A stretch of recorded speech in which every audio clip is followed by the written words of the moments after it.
it seems like our politics are getting more hardcore, maybe in response. Something's happening, Jim. Like we don't treat crisis.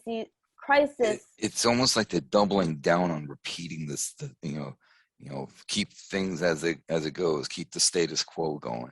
It's like they're just doubling down on it. Well, we're screwed anyways. So let's just keep burning the fossil fuels kind of stuff, or you know, I know. it's just all these crazy stuff going on, and it's really interesting because, and I'm still learning on this because it's not my area of expertise, but just trying to understand aerosols, because apparently aerosols has a cooling effect because it reflects some of the sun energy back into space. Well, the two major types of aerosols, from volcanoes, which the particles are heavier, so it doesn't persist as long in the atmosphere, tends to settle out. How far it spreads, of course, depends on the power of the oomph when the thing blows or whatever. And then the other major source of aerosol is from burning fossil fuels. And when you burn the fossil fuels, you don't just get CO2 and water, which are both greenhouse gases, but you also get these little fine particulates. All you have to do is look in the wood stove as an example, and coal dust, whatever. So you get these little fine particulates from burning the fossil fuel, and it's these fine particulates that really persist for a long time in the atmosphere, and they have a cooling effect. Some of the estimates I've seen indicated that if it were not for aerosols, we would be well over 2.5 degrees C warming. Oh, no. Here's the irony. Oh, So God. now we switch away from fossil fuel, go to wind, solar. So then eventually these aerosols settle out. Yeah. But we still have the thermal inertia. We still have No. so that now you remove this kind of a blanketing of factor, and now the heating will increase even more so.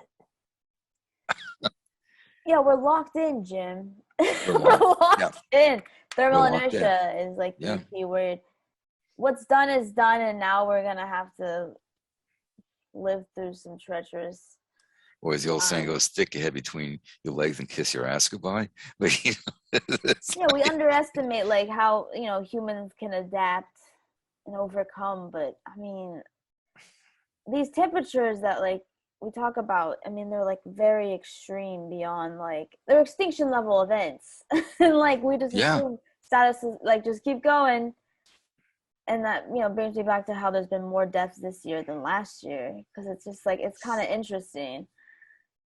and Yeah, and just wait for the mass starvation that's going to start coming down. When crop fails or the overfish the marine stocks and so forth.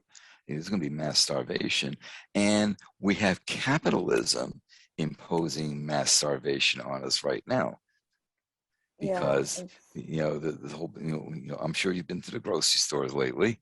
I gotta go too. Yeah, it's high prices, and then like meat is expensive, everything's expensive, Jim. Everything's expensive, and so the people are, well, this is inflation, this is Biden's fault, this thing, other thing. Oh, I Well, know that. as Richard Wolff basically said, he goes, well, that's just a pile of BS. He said it's the capitalists, because we had this period of lockdown, 18 months or so. They're trying to recoup their losses quickly, so they jack the prices up. He said there's no inflation.